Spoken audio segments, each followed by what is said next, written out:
We're here with Brian Schubring, who is president of Leadership Vision Consulting, a longtime Coco member.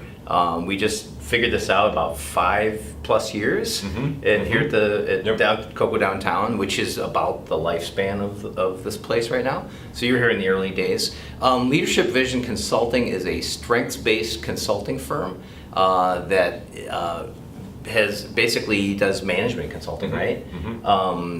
Why strengths? What? And this is strengths with a capital S, right? Yep. Yeah, can you tell us a little bit about that? Yep. We use the StrengthsFinder psychometric, which is a product of the Gallup organization, and I've been associated with StrengthsFinder since its release in 1998.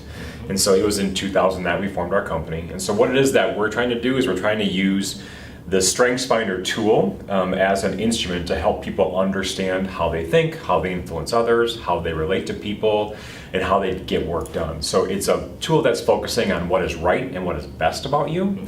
So growing up in a Western culture, a lot of what we're focusing on is deficit remediation, like trying to fix what's broken. Yeah. And what I like about this perspective is it's saying, if you look at what it is that you're great at, you have greater potential for engagement and satisfaction and just joy in life by focusing on that than trying to fix what's broken. So that's our approach, is we use StrengthsFinder, and what differentiates us from other groups that are trying to work with StrengthsFinder is we take a behavior-based approach to strengths, meaning you don't really see the name of the strength, you see the behaviors of the strength. And so we're trying to help you understand what are those observable behaviors, the patterns of how you think, the patterns of how you work. We want to draw your awareness to that. Because the names of strength we think are only just the beginning. And we focus on that, but we also then step back and say, well then what kind of culture are you in? Is it a culture that can support that? Because it's through that culture that they can provide the resources for you and those that you work with, those on your team, to really help you focus on your strengths as well. So that's kind of how we take strengths, understanding strengths, but then applying it not only to people, but how can a culture support individuals, and then how can teams come together with a better awareness of who their team members are, what roles they play, how they can relate to each other, what their expectations are, and of course why people drive each other crazy, and why other people just get along with each other. So that's fundamentally what it is that we're doing with StrengthsFinder and how we're approaching the clients that we're working with. Yeah, and I think when you first started, it was you and Linda, right? Yep, when we first came to Coco, there was myself, and I consult with my wife Linda. There's another guy who was working part-time for us named Nathan, and that was about it. So when I came here and originally landing in that campsite, it was me and maybe nobody for a very long time, but we saw the potential here with where our company was at the time. We were going to be adding some more employees. We needed somewhere to land. Yeah, and how big is your roster now? We call it 10 and. Okay. We have 10 full-time employees, and we have several independent consultants that are providing several things for us. So we have independent consultants that are doing some very specific work with strengths. They bring an expertise to the consulting that we need. So we have people like that. We have people that are working with us in our social media platforms, and we also have an editor that helps us with editing our content. Fantastic. There are a lot of people who give it a go in consulting, and maybe either don't succeed or have middling success, but you've been growing at a brisk pace and seem to really get some interesting engagements around the world. Yeah, right? that's true. I mean, you're always traveling off to another place. We always are. That's intriguing. But how have you achieved that? What is it about the way that you approach your work or your clients that has allowed you to really just have this bloom of business?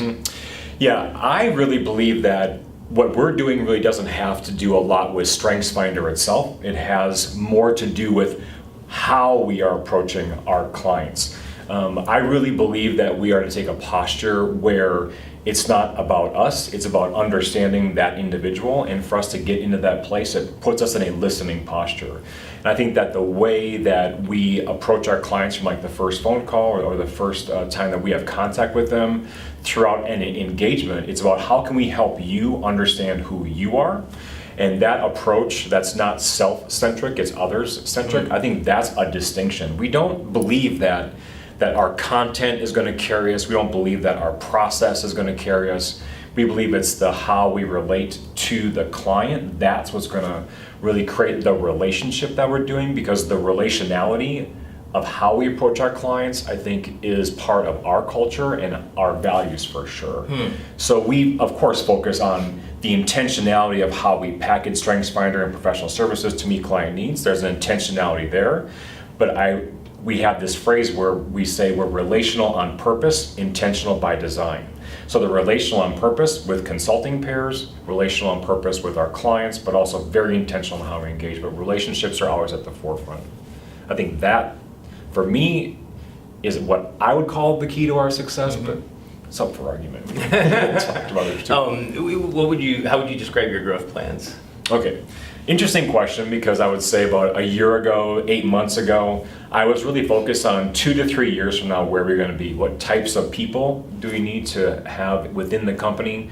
And then I had this moment of realization where I kind of looked around our team and I realized each person on our team is growing so much in their capacities, not only as an individual that's growing the company, but also as individuals in their roles as consultants. So as we are responding to people's needs, we're seeing our team members step up into those creative moments, begin to innovate on how we deliver and engage our clients. I've seen the capacities of our internal people increase.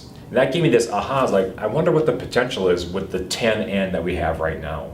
And so that reshifting of our focus is investing in the 10 and the individuals we have on the outside, investing in their skills, their capacities, continuing to train them to gain a greater level of expertise, and engaging them in that area of expertise. We see more growth there in investing internally than I do in bringing someone on, trying to onboard someone. And as you know, you're rolling the dice with any new employee because you're not quite sure they're going to be a true cultural fit. We have a great culture, we have great people, and if we're 60% engaged, we're going to make twice the revenue that we did last year. So that's the math behind it. So it's a very specific, calculated move that I'm doing right now. Interesting. So really going deeper rather than broader and taking a numbers approach. That's great. One last question for you. What has been the effect of being located in a place like Coco? Okay. When we had our annual summit 2 or 3 years ago, we had an outside individual come in to help us navigate where do we come from and where are we going. And so she was helping us work through what the leadership vision narrative actually is, key people, key places. And Coco was definitely, one of the top 3 influencers to help us get to where we're at. So what did Coco provide? What Coco provided when I first came here over 5 years ago was it provided us a place to call home. I happen to need place to connect to, so I have a greater sense of meaning myself. But to create a place where there are other entrepreneurs, small companies that are on the same kind of trajectory you are. There's a sense of, I gotta make it. There's a sense of collegiality here, camaraderie, and that really caught my attention. So I knew that we had to have that place. There was a distinct culture that got my attention. It was pretty free-spirited, it was open-minded, there didn't seem to be any kind of like cliquey things that were happening. The culture jumped out as something innovative and exciting, and I want to be a part of that. The community within Coco also got my attention. There are different types of businesses that work here. And each one of those entities has its own community that kind of hang out together. And you obviously find your place where you connect, you build relationships there. And that's something that I truly value, is that sense of community. You're not just a member of Coco, but you're also a member of these sub-communities and relationships that grow out of that. And the third thing that really got my attention that was critical for us was the cost. I felt it was extremely economical for me to have 8 people here, and the amount of money that we're paying for the resources we have here is, the value of that is exponentially greater than I could ever replace to try to find somewhere else to meet that, because you're getting more than just a location.